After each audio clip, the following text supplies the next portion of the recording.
Quand on est près de Walsin, le château apparaît si hardiment sur la crête d'un rocher à pic, comme un problème d'équilibre, qu'on ne peut le voir ainsi suspendu au-dessus de la tête sans éprouver ce sentiment d'effroi qu'inspirent ceux qui sont au bord d'un précipice.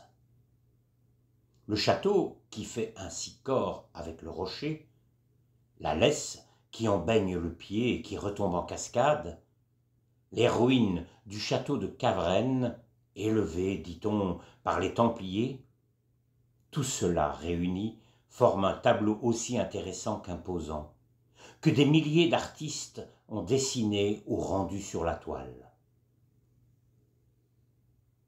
La terre de Walsin, dont l'étendue est considérable, a dépendu de la principauté de Liège et appartenu à une ancienne famille du pays, puis au baron de Soie.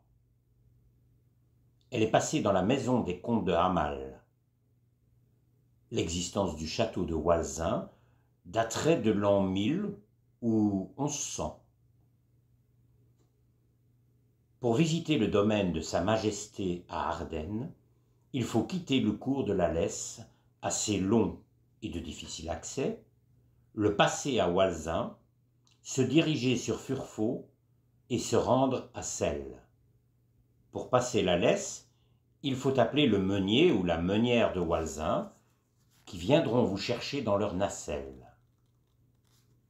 Ce n'est pas sans quelque émotion qu'on fait ce court trajet, car il faudrait bien peu de choses pour être entraîné par les eaux dans la chute qu'elles forment devant vous, et avoir ainsi une idée du plaisir qu'on éprouve à franchir les cataractes du Nil ou du Niagara.